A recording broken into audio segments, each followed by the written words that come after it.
लेकिन अगर कोई मुसलमान अपने किसी मुसलमान भाई से 3 दिन से ज्यादा जुदा रहता है, 3 दिन से ज्यादा गुस्सा रहता है, 3 दिन से ज्यादा नाराज रहता है, तो अल्लाह के नबी फरमाते हैं कि अल्लाह के नबी ने कहा कि अल्लाह रब्बुल आलमीन उस आदमी की न नमाज कबूल करता है, न रोजा कबूल करता है, न हज न ज़कात, कोई इबादत उसकी कबूल नहीं की जाती है अगर वो अपने भाई को 3 दिन से ज्यादा छोड़ देता है। तो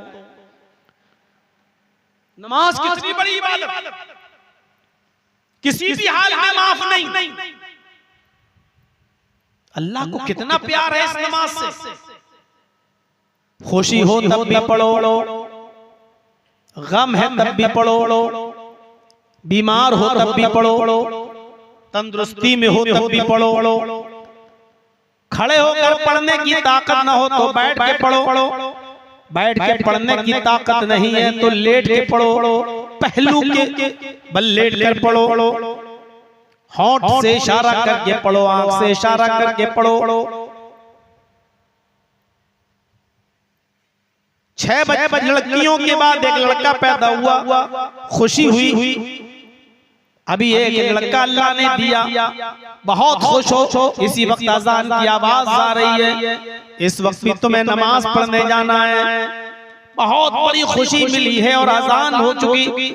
इस खुशी के मौके पर भी नमाज पढ़ो। तुम्हारा जवान बेटा मर गया है, इंतकाल कर गया है, तुम्हें बहुत दुख हुआ है, लेकिन अजान हो रही है तो इस दुख के मौके पर भी नमाज पढ़ो।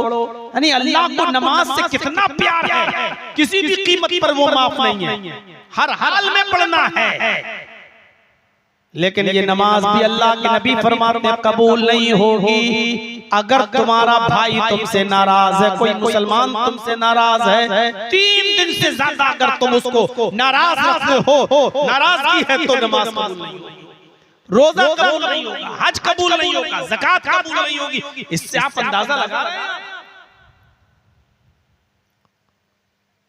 फासले हो भाई, तुम अपने भाइयों के दरमियान सुलह करा दिया करो, मत उनको दूर रहने दो।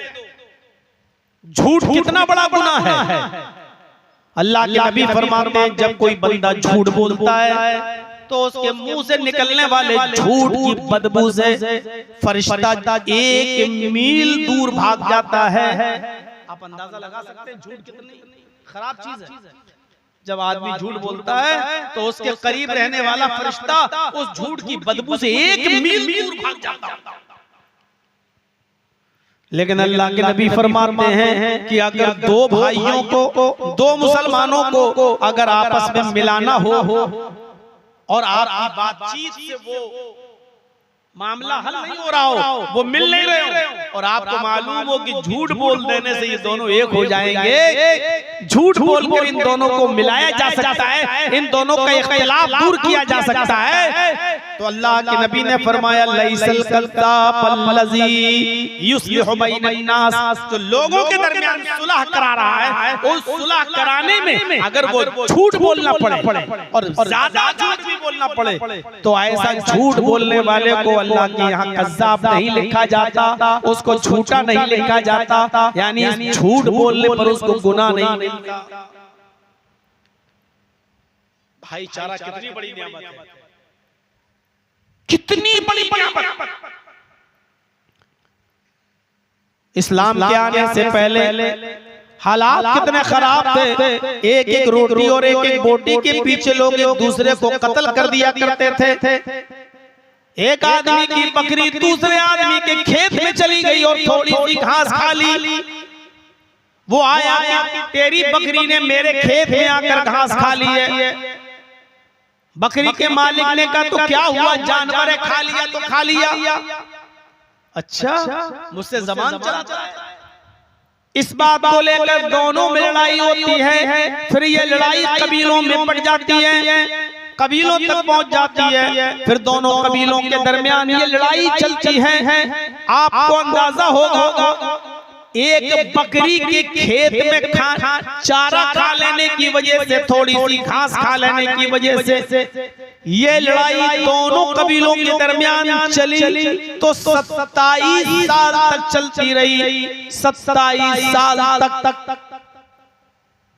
इतनी सी बात पर 27 साल तक जंग होती रही। दोनों तरफ से मरने वालों की तादाद जब गिनी गई तो 27 साल में दोनों तरफ से मरने वालों की गिनती 40,000 तक पहुंच गई। फिर भी जंग बंद नहीं हुई। कितना सफाकाना माहौल था, वहशियाना माहौल था, खून की कोई कीमत नहीं थी। लेकिन जब अल्लाह के नबी जनाबे मोहम्मद रसूलुल्लाह सल्लल्लाहु अलैहि वसल्लम नबी बनकर आए, आपने भाईचारे की दावत दी। यही लड़ने वाली कौम जब इस्लाम के साए में आई तो इतनी ज्यादा भाईचारे की पाबंद हो गई कि जंग यरमूक के अंदर कुछ लोग कुछ सहाबा जख्मी हो गए, जमीन पर लेट गए, लड़ने की ताकत नहीं, जिस्म से खून ही खून टपक रहा है। एक शख्स अपने भाई को पानी पिलाने के लिए जा रहा, पानी का प्याला उसके हाथ में, उसने अपने भाई को उठाया और पानी पिलाना चाहता है। लो मेरे भाई जख्मी हो गए हो जंग में, पानी पियो। सहारा देकर उठाता, पानी पिलाता है। अभी पानी का प्याला होंठ तक जाता है, पानी पीता नहीं है आदमी। दूसरा जख्मी सहाबी चीख रहे हैं, चिल्लाते हैं, अगर थोड़ा सा पानी बाकी रह जाए तो मुझे भी दे देना, मैं भी प्यासा हूं, मैं भी प्यासा हूं, थोड़ा सा पानी बच जाए तो मुझे भी दे देना। इस आदमी ने जो खुद पानी का प्यासा था, पानी पीना छोड़ दिया, नहीं पिया। पानी का प्याला अपने भाई को दे दिया और कहा कि मेरा भाई मुझसे भी ज्यादा प्यासा है, जाओ पहले उसको पानी पिला दो।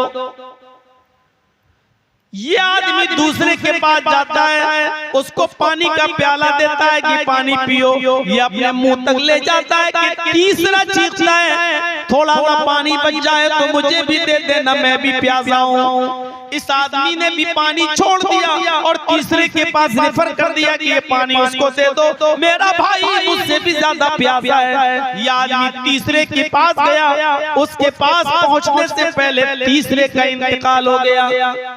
लौट कर दूसरे के पास आया तो क्या देखा कि दूसरा भी इंतकाल कर गया। फिर वही पानी का भरा हुआ बर्तन लेकर अपने भाई के पास आया, जहां से पिलाना शुरू किया था, पहले के पास आया तो क्या देखता है कि मेरा ये भाई भी अपनी जान जाफरी के सुपुर्द कर चुका है, इसका भी इंतकाल हो गया। जो कौम एक बकरी के थोड़ा सा घास खा लेने की वजह से 27 साल तक लड़ती हो और 40,000 आदमी मार डाले जाते हो, फिर भी जंग बंद न होती हो, ऐसी खूनखार कौम को अल्लाह के नबी ने अपनी तालीम से, मोहब्बत से और अखलाक से ऐसा बना दिया कि जो एक दूसरे की जान लेते थे वो एक दूसरे के लिए अपनी जान देने लगे। नहीं, मुझसे ज्यादा वो प्यासा, पहले उसको पानी पिलाओ। उसके पास गए, नहीं वो हमसे ज्यादा प्यासा, उसको पानी पिलाओ। उसके पास पानी लेके पहुंच गए। उस तीसरा जैसे ही उसको बैठे पानी पिलाने के लिए, उसका इंतकाल हो गया। गौर करो, एक दूसरे ने एक दूसरे के लिए अपनी जान दी थी। ये मोहब्बत इस्लाम ने पैदा किया। इसी का जिक्र कुरान में अल्लाह रब्बुल आलमीन ने कुछ इस तरह किया है, वज़कुरू निअमतल्लाहि अलैकुम इज़ कुंतुम आदान फ़अल्लफ़ बैन क़ुलूबिकुम फ़अस्बहतुम बिनिअमतिही इख़वाना। अल्लाह की उस नेमत को याद करो जो उसने तुम पर बरसाई है कि तुम आपस में एक दूसरे के दुश्मन थे। जब आपस में तुम एक दूसरे के दुश्मन थे, एक दूसरे की गर्दनें उड़ा उड़ा दिया करते थे, एक दूसरे को कत्ल कर दिया करते थे, एक दूसरे को मार दिया करते थे, एक दूसरे के खून के प्यासे थे। फ़अल्लफ़ बैन क़ुलूबिकुम, तो अल्लाह ने तुम्हारे दिलों में मोहब्बत पैदा कर दी, तुम्हारे दिलों में उल्फत डाल दी। फ़अस्बहतुम बिनिअमतिही इख़वाना, तो तुम अल्लाह की नेमत से, मुहम्मदुर रसूलुल्लाह की आमद से और इस्लाम के आ जाने से तुम आपस में भाई बन गए, भाई बना दिया, भाई। तालीम भी दी तो ऐसी दी जो अपने लिए पसंद करो वो अपने भाई के लिए पसंद करो। इस तालीम में क्या है? जो तुम अपने लिए पसंद करते हो वही अपने मुसलमान भाई के लिए पसंद। यहाँ तो ये हाल है कि जर्जी साहब अगर चाय की दुकान खोल लें और 15-20 दिन में अच्छी चलने लगे, लोग कस्टमर आने लगे और हमारी चाय के चर्चे होने लगे, तो हमारे गांव के किसी आदमी को मेरी ये खुशी देखी नहीं जाएगी और मेरे बगल में अपनी चाय की दुकान खोल। अगर मैं कपड़े की दुकान पर बैठकर कपड़ा बेच रहा हूं तो हमारे गांव के किसी आदमी को ये खुशी देखी नहीं जाएगी, ये कमा रहा है। इसका मतलब ये है कि हम भी कपड़े की दुकान इसके बगल में खोलें। कंपटीशन का दौर है, ये सूरत हाल पैदा हो गई है आज हमारी। क्या आप पसंद करते हैं कि आप जहां दुकान खोलें वहां आपके बगल में कोई दूसरा खोले? जब आप ये पसंद नहीं करते तो आपको ये कैसे गवारा है कि उसकी चाय की दुकान चल रही है, हम बगल में चाय की दुकान खोल।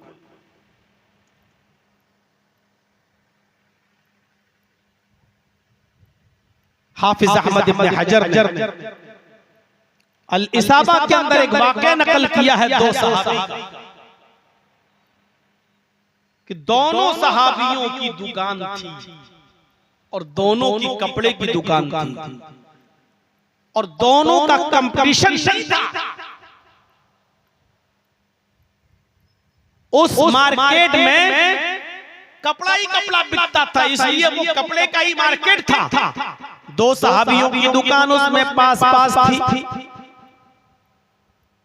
एक कस्टमर आया, एक सहाबी की दुकान के अंदर दाखिल हुआ, उसने कपड़ा खरीदा और चल दिया। थोड़ी देर के बाद एक दूसरा कस्टमर आया उसी दुकान पर और उसने भी कपड़ा खरीदा और चल दिया। अब तीसरा कस्टमर भी उसी दुकान पर आया और गौर से कपड़ा पूछने लगा। अब ये सहाबी जो कपड़ा बेच रहे हैं, अब ये क्या सोच रहे हैं? क्या ये सोच है आज हमारे अंदर? ये क्या सोच रहे हैं कि मैं तो दो लोगों को कपड़ा बेच चुका हूं, अभी बेचा, इससे पहले भी एक आदमी आया वो भी ले गया, मैंने तो दो लोगों को कपड़ा बेच दिया, मेरी इनकम तो इतनी हो गई, मुझे तो इतनी प्रॉफिट मिल गई कि आज शाम का चूल्हा मेरे घर जल जाएगा और मेरे बीवी बच्चे खाना खा लेंगे। लेकिन मेरे पड़ोस में जो सहाबी हैं उनकी जो कपड़े की दुकान है उनका अभी तक कोई कपड़ा नहीं बिका, उनकी भी बीवी है, उनके भी बच्चे हैं, उसके घर में चूल्हा कैसे जलेगा? तो इस सहाबी ने कहा कि जो कपड़ा तुम खरीदना चाहते हो वो कपड़ा मेरे पास खत्म हो गया है, लेकिन मेरे पड़ोस में फला आदमी फला के पास वो कपड़ा मौजूद है, जाओ वो कपड़ा तुम उससे खरीद लो। ये उठा और उस दुकान पे चला गया और वहां से कपड़ा खरीद कर अपने घर चला गया। ये सोच कि मैं तो दो आदमियों को कपड़ा बेच चुका हूं, आज शाम का चूल्हा मेरे घर तो जल जाएगा, लेकिन मेरे भाई की दुकान है, उसने कोई कपड़ा नहीं बेचा है, उसके घर चूल्हा कैसे जलेगा? उसके भी तो बच्चे हैं, उसकी भी तो बीवी है, उसके घर में भी चूल्हा जलना चाहिए। उस आदमी ने अपना कस्टमर उसकी तरफ रेफर कर दिया कि जाओ। आज ये तसव्वुर किया जा सकता है? 27 सालें तो हमें हो गई तकरीबन तकरीर करते करते 1999 से 2026 तक। 27 साल की तकरीरों के बावजूद अभी तक हम एक दूसरे को, मुसलमान को एक दूसरे का भाई नहीं बना सके, अभी नफरतें दूर नहीं कर सके, अभी एक दूसरे के दिलों से हसद और कीना और बुग़्ज़ और इनाद और दुश्मनी नहीं निकाल सके, कंपटीशन का माहौल खत्म नहीं कर सके। है ये सब करोगे आप? 10 आदमियों ने किसी के यहाँ चाय पी ली, क्या वो चाय वाला कह सकता है साहब वो भी अच्छी चाय बनाता है, अब जाओ, अब आप उसकी दुकान पे चाय पी लो, हमारे यहाँ दूध खत्म हो गया है? क्या कोई कह सकता है? आज के इस दौर में भी क्या आप ये कह सकते हो कि साहब जो कपड़ा आप खरीदने आए हो खत्म, मेरे पड़ोसी से ले लो, उसके यहाँ पर भी अच्छा कपड़ा मिलता है? कह सकते हो? यहाँ तो ये हाल है कि अगर करीब करीब होटल है तो दूर से ही चिल्लाने लगते हैं कस्टमर को देखकर, इधर आओ, इधर आओ, इधर आओ, इधर आओ। और कभी कभी तो दौड़ के पकड़ कर उसको हाथ पकड़ कर लाने की कोशिश की जाती है, आप यहाँ आइए, वहाँ यहाँ आइए। ये सूरत हाल पैदा हो चुकी है। जो अपने लिए पसंद करो वो अपने भाई के लिए पसंद करो। एक ताबई गुजरे हैं, नाम है उनका सईद इब्न जुबैर। हज्जाज इब्न यूसुफ के खिलाफ अलम बगावत बुलंद किए रहे, हक बात बोलते रहे, और हज्जाज इब्न यूसुफ ने उनके कत्ल का हुक्म सादिर फरमा दिया और ऐलान कर दिया, सईद इब्न जुबैर जहां भी मिले उनको पकड़कर मेरे सामने जिंदा लाया जाए, इसलिए कि मैं उनको अपनी आंखों के सामने कत्ल होता हुआ देखना चाहता हूं। हज्जाज इब्न यूसुफ ने सईद इब्न जुबैर के लिए अपनी पूरी पुलिस अपने पूरे मुल्क के अंदर लगा दी कि सईद इब्न जुबैर को पकड़ कर लाया जाए। सईद इब्न जुबैर कभी यहाँ छिपते कभी वहाँ छुपते, बहुत नेक आदमी थे, इसलिए कोई भी मुसलमान उनको अपने घर में जगह दे देता था। आइए रात यहाँ गुजार, चलिए आज यहाँ मत रहिए, कहीं ऐसा ना हो कि पुलिस को खबर लग जाए, कल दूसरी जगह चले जाइए। वो बचते बचाते रहे। एक दिन ऐसा हुआ कि किसी की यहाँ वो आराम फरमा रहे थे रात में, और हज्जाज इब्न यूसुफ की पुलिस को पता चल गया। हज्जाज इब्न यूसुफ की पुलिस को खबर हो गई, किसी ने मुखबिरी कर दी कि फलां के घर में है सईद इब्न जुबैर, और मुखबिरी अपने ही करते हैं, मुखबिरी अपने ही करते हैं, दूसरे लोग नहीं, अपने। कोरोना में क्या माहौल था, गोश्त तक नहीं मिल रहा था, और चोरी छिपी हम लोगों के यहाँ, हमारे शहर इटावा का यह हाल था कि चोरी छुपे अगर कहीं एक घर में बकरा ज़िबा कर लिया और लोगों को बताया आप गोश्त यहाँ से ले जाओ, तो अपने ही लोगों ने मुखबिरी कर करके पकड़ाया था कि देखो फलां के घर में आज बकरा ज़िबा हुआ है। अपने मुखबिरी करते हैं। सईद इब्न जुबैर के बारे में भी हज्जाज की पुलिस को अपनों ने मुखबिरी कर दी कि सईद इब्न जुबैर फलां के घर में छिपे हुए हैं। दो पुलिस वाले रात में छापा मारते हैं और सईद इब्न जुबैर को गिरफ्तार कर लेते हैं, पकड़े जाते हैं। जो चीज मैं बताने जा रहा हूं वो सुनिएगा। सईद इब्न जुबैर पकड़े जाते हैं। सईद इब्न जुबैर को पकड़कर हज्जाज इब्न यूसुफ के पास लाने की तैयारी होती है, लेकिन इतने दूर पे है हज्जाज, इतना दूर है हज्जाज कि 1 हफ्ता लगेगा। अगर घोड़े पर भी बैठकर चला जाए तो हज्जाज तक पहुंचने में 1 हफ्ते का टाइम लगेगा, 1 हफ्ता। पुलिस वाले उनको लाते हैं, सुबह से शाम तक चलाते हैं। वो पुलिस वाले भी मुसलमान हैं, हज्जाज की पुलिस है लेकिन वो भी मुसलमान है। ज़ोहर का वक्त होता, सईद इब्न जुबैर नमाज की इजाजत मांगते, पुलिस वाले नमाज की इजाजत दे देते, खड़े होकर देखते रहते कहीं सईद इब्ने जुबैर भाग न जाए। जब सईद नमाज पढ़ लेते उसके बाद फिर पहला पुलिस वाला नमाज पढ़ता, दूसरा सईद को पकड़े रहता। जब पहला नमाज पढ़ लेता तो पहला सईद को पकड़ लेता और दूसरा फिर नमाज पढ़ता। इस तरीके से सईद इब्ने जुबैर को लाने की कोशिश की जा रही है। और सईद इब्ने जुबैर का अखलाक इतना अच्छा अखलाक कि उन पुलिस वालों के दिल मोम हो गए। 2 ही दिन के अंदर उन पुलिस वालों ने आपस में मशवरा किया कि देखो सईद इब्ने जुबैर बहुत नेक आदमी है, बहुत शरीफ आदमी है, अल्लाह वाला आदमी है, बड़ा मुत्तकी आदमी है, बड़ा परहेजगार आदमी है। अगर हमने इसको हज्जाज के सामने पेश कर दिया तो हज्जाज ने कत्ल कर देगा, कत्ल के सिवा कोई सजा नहीं देगा। हम दोनों अपने सर पर क्यों गुनाह लें और एक नेक आदमी का कत्ल क्यों हो। उन दोनों पुलिस वालों ने आपस में मशवरा किया कि हम लोग चुपके से सईद इब्ने जुबैर को छोड़ देते हैं और सईद इब्ने जुबैर से कहते हैं कि तुम जाओ अपनी जान बचाओ और किसी तरीके से रात का फायदा उठाकर इस मुल्क से बाहर निकल जाओ। अगर हज्जाज इब्ने यूसुफ के पास तुम्हें ले जाया गया तो वो तुम्हें कत्ल कर देगा। दोनों पुलिस वाले इस बात पर तैयार हो जाते हैं कि ठीक है, इस नेक आदमी की बद्दुआ हम क्यों लें, इस नेक आदमी के कत्ल का गुनाह अपने सर पर क्यों ला दें। ये बड़े नेक आदमी हैं, बच्चों वाले हैं, बड़े शरीफ हैं, इनके कई बच्चे हैं, लिहाजा वो बच्चे यतीम हो जाएंगे। इन दोनों पुलिस वालों ने सईद इब्ने जुबैर से कहा, मुसलमानों गौर से सुनना इस वाक़े को और अंदाजा लगाना। सईद इब्ने जुबैर से वो पुलिस वाले कह रहे हैं, ऐ सईद अगर मैं तुम्हें हज्जाज के सामने पेश कर दिया, हज्जाज तुम्हें कत्ल कर देगा। तुम बड़े नेक आदमी हो, सच्चे इंसान हो, बच्चों वाले हो, तुम्हारे बच्चे यतीम हो जाएंगे और मैं तुम्हारे कत्ल का गुनाह अपने सर पर नहीं लादना चाहता। एक मुत्तकी और परहेजगार आदमी के कत्ल का ठेका मैं क्यों लूं।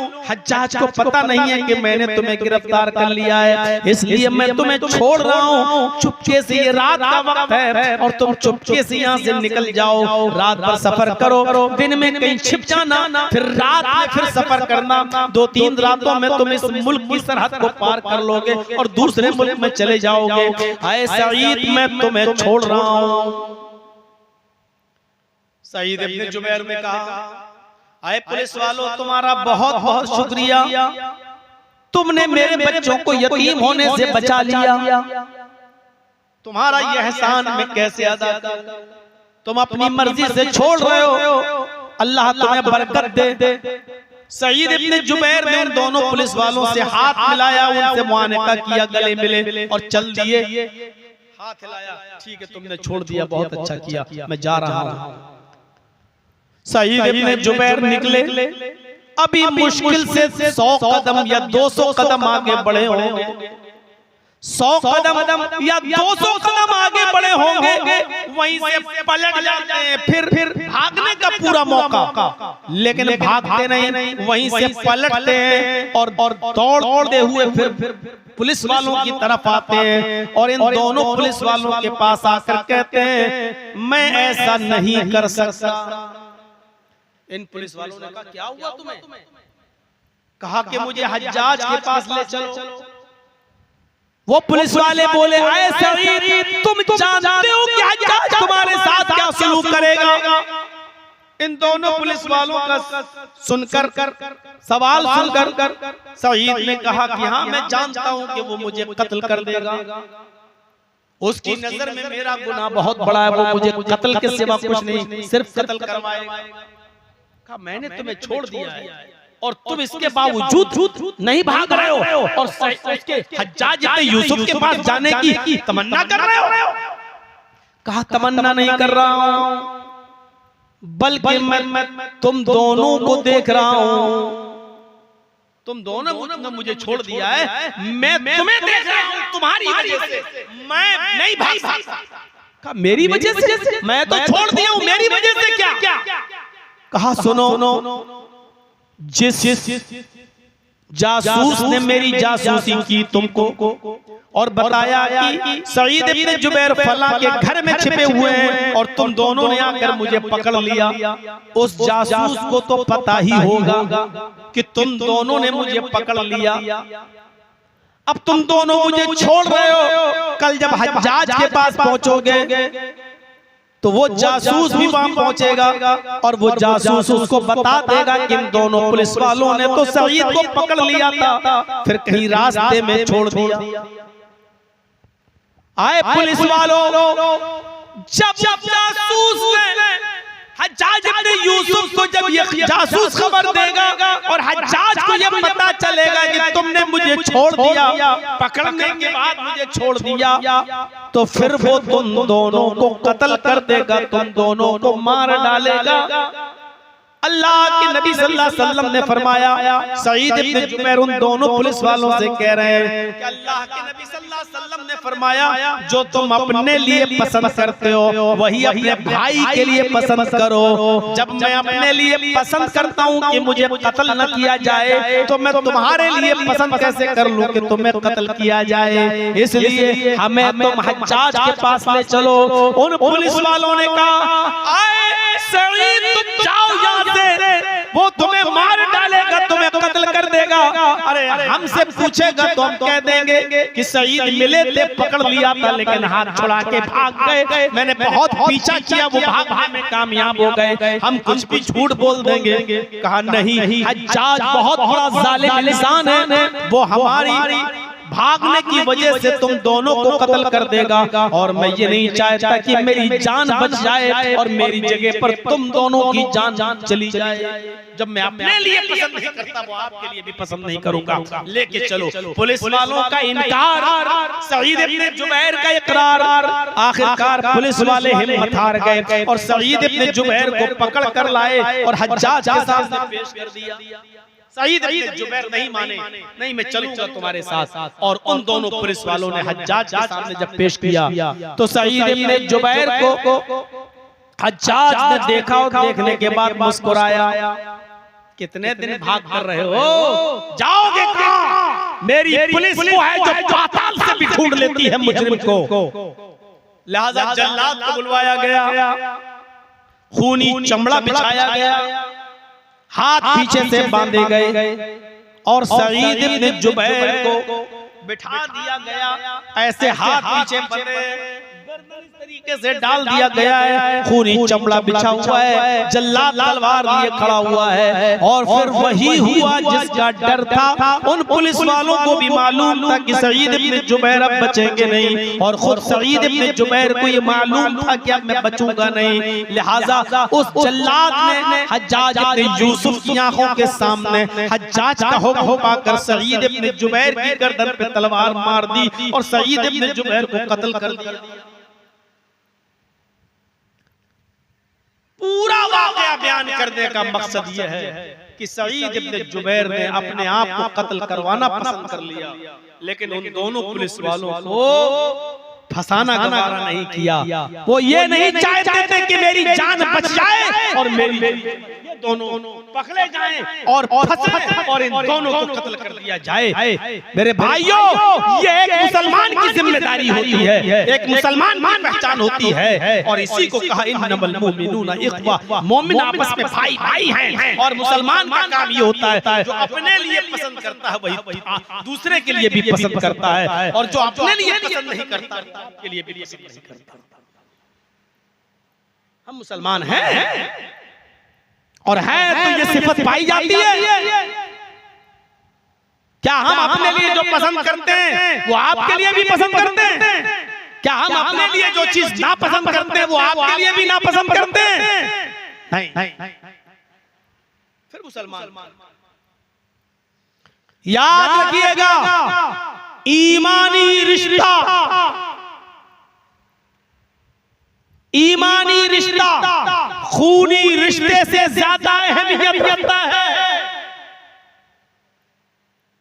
अगर एक काला कलूटा दूर दराज से आया हुआ आदमी, सियाफाम आदमी अगर कलमा पढ़ता है और कलमा पढ़कर इस्लाम ला चुका है और आपका अपना सगा भाई इस्लाम से दूर है, काफिर है, तो जो अहमियत उस सियाफाम और काले कलूटे कलमा गो मुसलमान की होगी,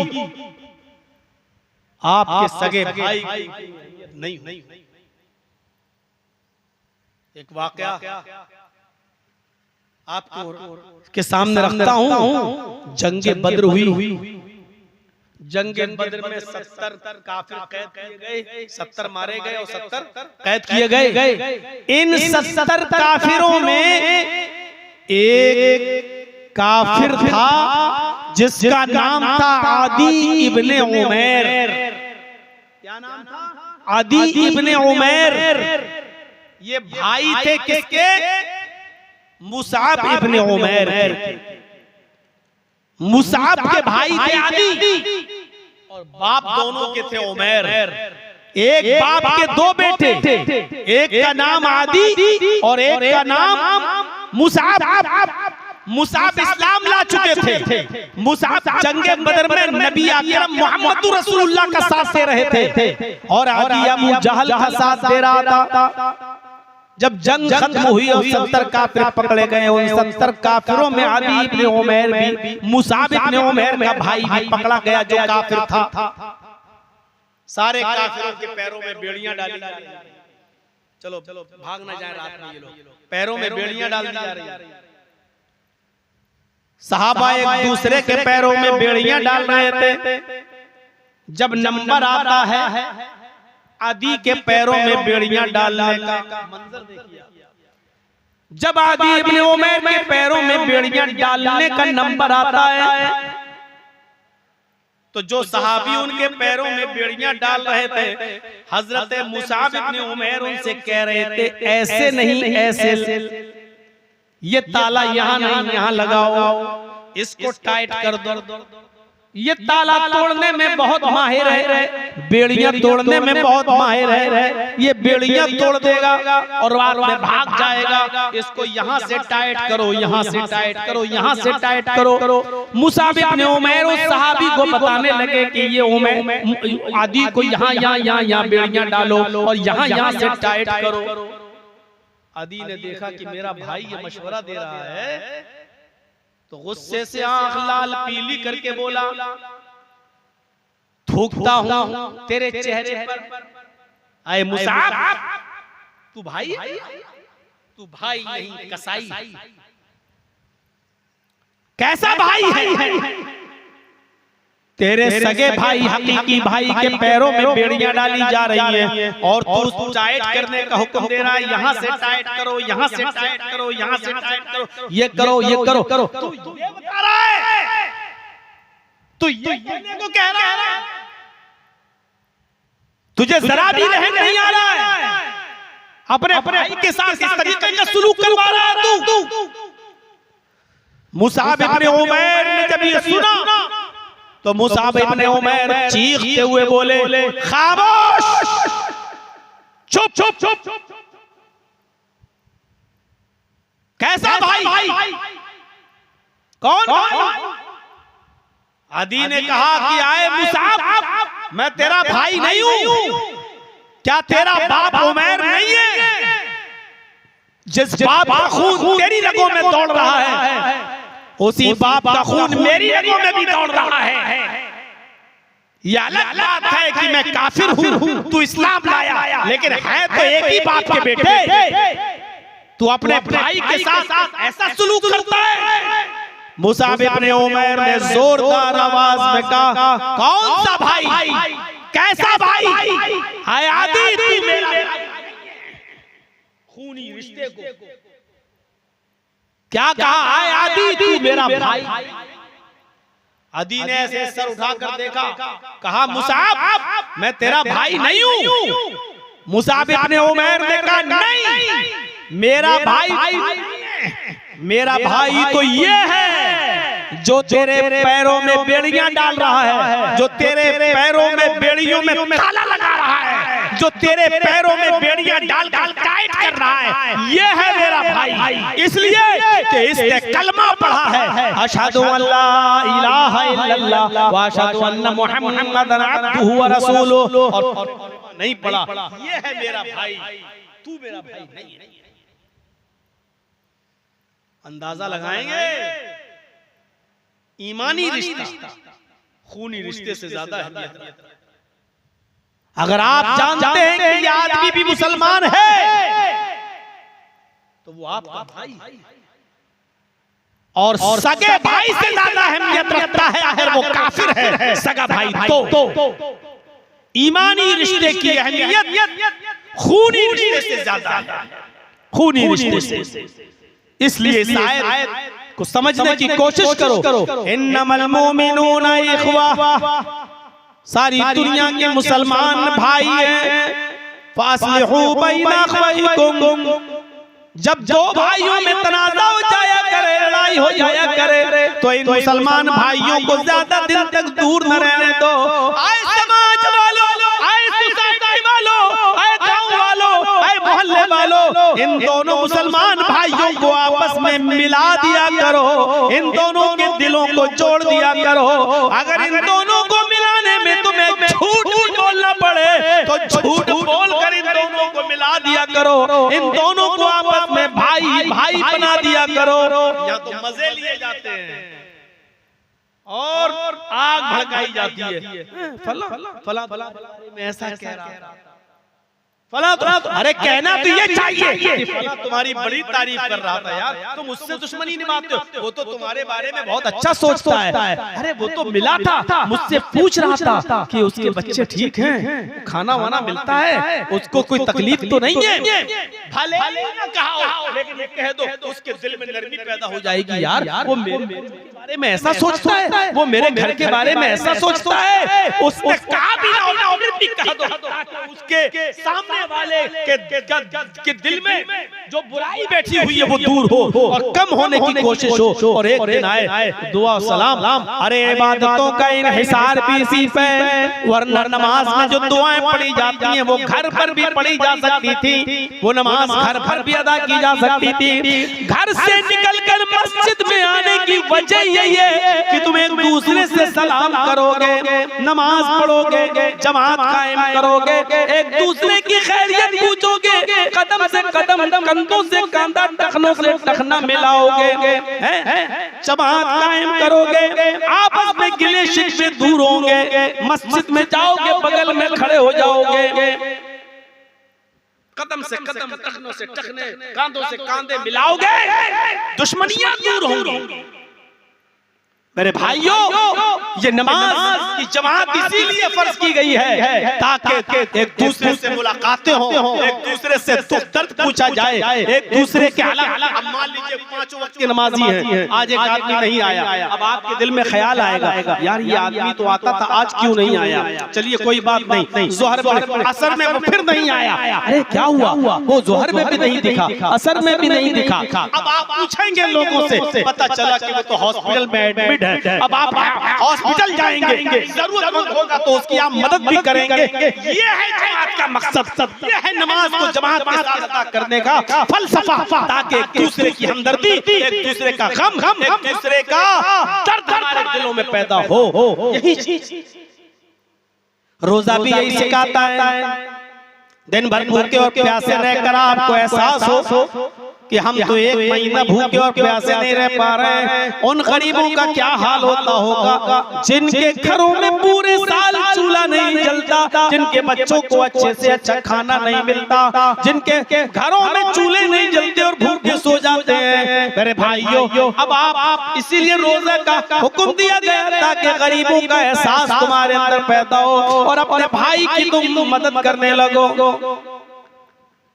ज़कात का भी यही फलसफा है। अगर तुम साहिब इस्तिताअत हो और निसाब को तुम्हारा माल पहुंच रहा है तो तुम्हें ज़कात देना पड़ेगी।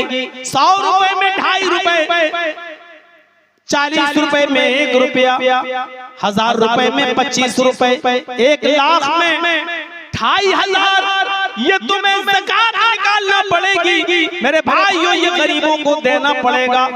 अगर 1 लाख रुपए के मालिक को 2500 तुम्हें देना पड़ेगा और 2500 में अगर आपने 2400 भी दे दिए और 2450 भी दे दिए, लेकिन 50 रुपए आपने नहीं दिए तो आप गरीबों का हक मारने वाला कहलाएंगे, गरीबों के हक में डाका डालने वाला कहलाएंगे। 1 लाख में 25,000 ज़कात बनती है। मेरे भाई 2500 ज़कात बनती है तो ये 2500 रुपए की ज़कात में अगर आपने 2450 भी दे दी और 50 नहीं दे पाए तब भी आप खाएंगे, तब भी आप चोर कहलाएंगे, गरीबों का हक मारने वाले कहलाएंगे। यही ज़कात का भी फलसफा है ताकि गरीबों का दर्द तुम्हारे दिलों में पैदा हो जाए। भाई भाई तुम समझो उनको और अपनी ज़कात उनके ऊपर अदा करो, निकालो। यही हुक्म है। हज का भी मैदान हज में जमा है, काले भी गोरे भी अमीर भी गरीब भी सारे के सारे वहाँ मौजूद हैं। आय अल्लाह, मैं गुनाहों का बोझ लाद कर अपने सर पर तेरे दरबार में आया हूँ। आए मेरे परवरदिगार, आए मेरे अल्लाह, हम हमारे गुनाहों को तू मिटा दे। अमीरी और गरीबी का फर्क मिट गया। लब्बैक लब्बैक लब्बैक अल्लाहुम्मा लब्बैक ला शरीका लका। आप बार ये दुआ पढ़ रहे हैं, चीख रहे हैं, चिल्ला रहे हैं, ऐ अल्लाह मैं हाजिर हूँ, मेरे गुनाह मिटा दे। अमीरी और गरीबी का फर्क मिट गया। वहाँ सब ये कहते हैं कि हम सब भाई भाई हैं, कोई छोटा नहीं, कोई बड़ा नहीं, कोई अमीर नहीं, कोई गरीब नहीं, एक ही लिबास में है, सब सफेद कपड़े में है, सफेद एहराम में। अमीरी और गरीबी का फर्क मिट चुका है और सब ये कह रहे हैं अल्लाह मैं हाजिर हूँ, तू मेरे गुनाह को मिटा दे। तो सारी इबादतों का इन्हिसार यही है मेरे भाइयों कि गरीबों का दर्द और गरीबों की हमदर्दी पैदा हो और आपको अपने भाई की मदद करने में लुत्फ आए। और मेरे प्यारे साथियों, 4 बजे अजान होती है, इस वक्त टाइम हो रहा है, 10 मिनट बाकी रह गए हैं। कल तफसील से खिताब मेरा होगा। ये 10 मिनट के लिए मैं आपसे अरे मसले मसाइल देखिए, मसले मसाइल मौलाना इनायतुल्लाह साहब से पूछिए, मदनी हैं और बड़े आलिम हैं, उनसे पूछा करिए। तो मैं आपसे अर्ज ये कर रहा हूँ मेरे भाइयों कि आप गरीबों का दर्द अपने अंदर पैदा करें और भाईचारगी अपने अंदर पैदा करें। 10 मिनट के लिए मैं आपसे ये गुजारिश करूँ, कुछ देंगे आप मदरसे के लिए हमारे हाथ पर? बहुत कम चंदा होता है। ऐसे अगर रहेगा तो फिर मदरसे बंद हो जाएंगे, कैसे चलेंगे? आप लोगों के ताबून से चलते हैं। तो 10 मिनट में आपके पास बैठता हूँ और मैं गुजारिश करता हूँ आपसे कि आप मेरे हाथ में भी अगर मदरसे का ताबून करना चाहें तो कर दें। अल्लाह ताला आपको इसका पूरा पूरा अजर अज़ीम अता फरमाएगा। जो खिताब मैंने किया है आपके सामने वो भाईचारे के ऊपर है। इस्लामी उख़्वत और भाईचारा हम अपने अंदर पैदा करें और अल्लाह से दुआ करता हूँ कि मैं ऐ अल्लाह तो हम सबको आपस में भाई भाई बना दे। ग़ीबत, चुगली, हसद, कीना, बुग़्ज़, इनाद, दुश्मनी ये सब हमारे दिलों से निकाल दे और हमें अपने आपसी रंजिश, आपसी इख्तिलाफात भुलाने की तौफीक अता फरमा और हम सबको भाई भाई बना दे और एक प्लेटफार्म हम सबको ऐ अल्लाह कायम कर दे। एक प्लेटफार्म हमको खड़ा कर दे। हम सबको जैसे तस्बीह में के दाने पूरे प्रोए हुए होते हैं, उसी तरीके से हम सबको आपस में एक यकजहती के साथ जमा फरमा दे और हम सबको आपस में भाई भाई बना दे। अल्लाह से दुआ है कि बारिला जब तक तू हमें जिंदा रख, इस्लाम पे जिंदा रखना, जब हमारा खात्मा हो तो ईमान पर हमारा खात्मा फरमाना। वमा अलैना इल्लल बलागुल मुबीन व आखिरु दअवाना अल्हम्दुलिल्लाहि रब्बिल आलमीन। अस्सलामु अलैकुम व रहमतुल्लाहि व बरकातुहू। जो लोग मेरे हाथ में देना चाहते हैं और अगर आज नहीं दे रहे हैं तो आपसे गुजारिश है कि कल थोड़ा सा अपनी जेब गर्म करके आएं, मदरसे का ताउन करें और आपसे मेरी मुअद्दिबाना इल्तिमास है कि इदारे आप ही के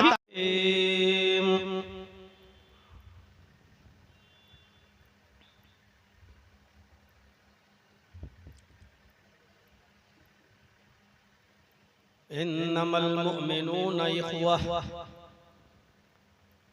फ़अस्लिहू बैना अख़वैकुम वत्तक़ुल्लाह लअल्लकुम तुरहमून।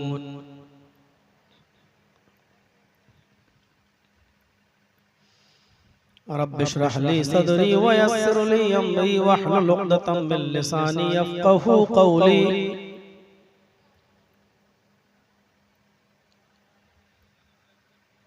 स्टेज पर तशरीफ रखे हुए हमारे मुअज़्ज़ज़ अहबाब, खास तौर पर मदरसे की कमेटी और इस इजलास की कमेटी के जिम्मेदारान, और नीमा, ललमटिया और उसके अतराफ व अकनाफ से तशरीफ लाए हुए मुअज़्ज़ज़ सामीन हज़रात, इस्लामी ख़वातीन माँ और बहनों, नौजवानों और अजीज़ बच्चों, 13-14 अप्रैल 2026 ये 2 रोज़ा प्रोग्राम आपका जो तकरीबन 1 साल पहले ही ये डेट फिक्स हो चुकी थी और अपनी मुतय्यना तारीख पर ये 2 दिन का इजलास यहाँ रखा गया। आज ये उसका पहला दिन है और पहले दिन में आम तौर पर लोगों की भीड़ दूसरे दिन की बनिस्बत कम होती है, लेकिन फिर भी रात के 3 बजे तक आप दिल जमाई के साथ बैठे रहे और आपने मुख्तलिफ उलमा को सुना। अल्लाह तबारक व तआला से दुआ है कि इलाहुल आलमीन हमें सुनने से ज्यादा अमल की तौफीक अता फरमाए। कुछ बातें आज मैं आपके सामने रखने की कोशिश कर रहा हूं, इस उम्मीद के साथ कि आप उसको गौर से सुनेंगे और सुनने से ज्यादा अमल करने की कोशिश करेंगे। कुरान करीम की जो आयत मैंने आपके सामने तिलावत की है, इस आयत के अंदर अल्लाह तबारक व तआला ने सारी दुनिया के मोमिनों को और सारी दुनिया के मुसलमानों को जिन्होंने इस बात का इकरार किया है कि अल्लाह के अलावा कोई माबूद नहीं और मोहम्मद सल्लल्लाहु अलैहि वसल्लम अल्लाह के रसूल हैं, जिन्होंने कलमा पढ़ा है, उन तमाम लोगों को भाई बताया है। इन्नमल मुमिनूना इख्वा, सारे मोमिन भाई, ईमानी रिश्ते से, ईमानी रिश्ते से सारे मोमिन भाई हैं और इंसानी रिश्ते से हिंदू हो, मुस्लिम हो, सिख हो, ईसाई हो, जैनी हो, बुद्धिस्ट हो, कोई भी मजहब का मानने वाला हो, इंसानी रिश्ते से वो भी भाई है। ईमानी रिश्ते से सारे मुसलमानों को भाई बताया है, उसकी दलील यही है, इन्नमल मुमिनूना इख्वा, सारे मोमिन भाई। लेकिन इसका यह मतलब नहीं कि जो मुसलमान नहीं है वो हमारे दुश्मन हैं। अल्लाह ताला ने उनको भी अभी भाई कहा है और उसकी दलील या अय्युहन्नास इन्ना खलकनाकुम मिन ज़करिन व उन्सा वजअलनाकुम शुऊबन व क़बाइल लितआरफू, उसकी दलील या अय्युहन्नास, ऐ सारी दुनिया के लोगों, इन्ना खलकनाकुम मिन ज़करिन व उन्सा, हमने तुमको एक मर्द से और एक औरत से पैदा किया है। तुम्हारा बाप भी एक है, तुम्हारी माँ भी एक है, तुम सब आदम की औलाद हो, तुम सब हव्वा की औलाद हो। सारी दुनिया के इंसानों को ये बताया है कि तुम्हारा बाप एक ही है, तुम्हारी माँ एक है, और जब बाप एक है, माँ एक है, तो इसका मतलब ये हुआ कि वो भी हमारे भाई। या अय्युहन्नास इन्ना खलकनाकुम मिन ज़करिन व उन्सा वजअलनाकुम शुऊबन व क़बाइल लितआरफू, हमने तुम्हें कबीलों में बांट दिया है, बिरादरियों में बांट दिया है, तुम्हारी जातें बनाई, तुम्हारी बिरादरियां बनाई, तुम्हें मुख्तलिफ शोबों में, मुख्तलिफ कबीलों में तुम्हें तकसीम किया, लेकिन कोई कबीला, कोई कौम किसी से बड़ी होने का दावा न करे। कोई किसी से बड़ा नहीं, कोई किसी से ऊंचा नहीं, कोई किसी से नीचा नहीं, कोई किसी से छोटा नहीं, कोई किसी से बड़ा नहीं है, कोई किसी से छोटा भी नहीं है, सब बराबर है। हमने ये तुम्हें बिरादरियों में, कबीलों में जो बांटा है वो इसलिए बांटा ताकि तुम्हारी शनाख्त की जा सके, तुम्हें पहचाना जा सके, लितारफू, ताकि तुम एक दूसरे को पहचान सको, एक दूसरे की शनाख्त कर सको। बड़ा और छोटा नहीं है। हाँ, अल्लाह की नजर में बुजुर्ग वो है, अल्लाह की नजर में बड़ा वो है। इन्ना अक्रमकुम इंदल्लाहि अत्काकुम, जो अल्लाह रब्बुल आलमीन से सबसे ज्यादा डरने वाला है। इस आयत में हमें ये बताया है कि इंसान होने के एतबार से सब भाई भाई है, लेकिन ईमानी रिश्ते से जो भाई होता है वो आपके हुस्न सुलूक का ज्यादा मुस्तहिक है। आपका अपना बेटा, जो आपका बेटा है, आप उसके ऊपर जो खर्च करेंगे, आप उसके साथ जो रियायत करेंगे, आप अपनी औलाद के साथ जो बर्ताव, जो सुलूक करेंगे, वो अपने पड़ोस के बेटे के साथ नहीं करेंगे, वो अपने खाला के बेटे के साथ, अपने चाचा के बेटे के साथ वो मामला आप नहीं अदा करेंगे। जो आपका अपना हकीकी और सगा बेटा है, जो रियायत आप उसके साथ करेंगे। आपके पड़ोस में रहने वाला एक गरीब बच्चा है, उसका बाप बहुत गरीब है, बीमार हो जाए, हॉस्पिटल में एडमिट हो जाए, आप उसकी पैसों से मदद कर सकते हो, हॉस्पिटल में देखने जा सकते हो, आधा घंटा 1 घंटा उसके पास बैठ सकते हो, 2, 4, 5, 10 हजार रुपए से आप उसकी मदद कर सकते हो। इतना ही करेंगे क्योंकि वो आपका अपना बेटा नहीं। लेकिन आपका अपना बेटा अगर बीमार हो जाए तो आप सरकारी ड्यूटी भी छोड़ेंगे, आपका कारोबार होगा तो आप कारोबार भी छोड़ेंगे, आप अपनी तिजोरी का मुंह खोल देंगे। 10,000 क्या, अगर 1 लाख भी खर्च हो रहा हो तो आप करेंगे और अपने बेटे की जान बचाएंगे। दूसरे की औलाद को आप आधा 1 घंटा देंगे, लेकिन आपकी अपनी औलाद हॉस्पिटल में एडमिट है तो आप उसको 24 घंटा देंगे। तिजोरी का मुंह खोल देंगे क्योंकि आपका अपना बेटा है। सारी दुनिया के इंसान इसी तरीके से भाई हैं, लेकिन मुसलमानों को यहाँ कहा गया ईमानी रिश्ते से ये मुसलमान तुम्हारे भाई हैं, तो इसका मतलब ये है कि इनके साथ जो रियायत की जाएगी वो औरों के साथ नहीं, लेकिन औरों पर जुल्म नहीं किया जाएगा। और ईमानी रिश्ते से भाई का मकाम बहुत ऊंचा होता है, बहुत बड़ा होता है।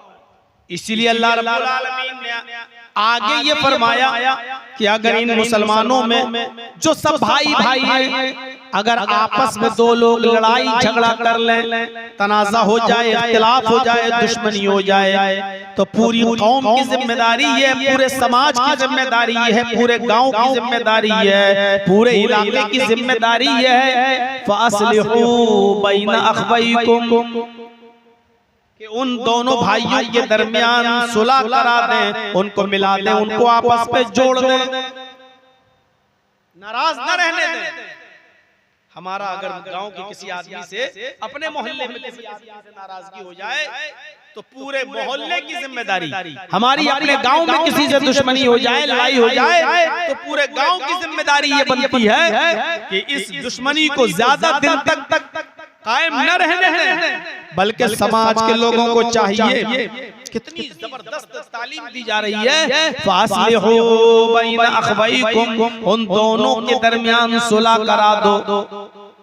इन्नमल मुमिनूना इख़वा फ़अस्लिहू बैन अख़वैकुम, सब मुसलमान भाई हैं।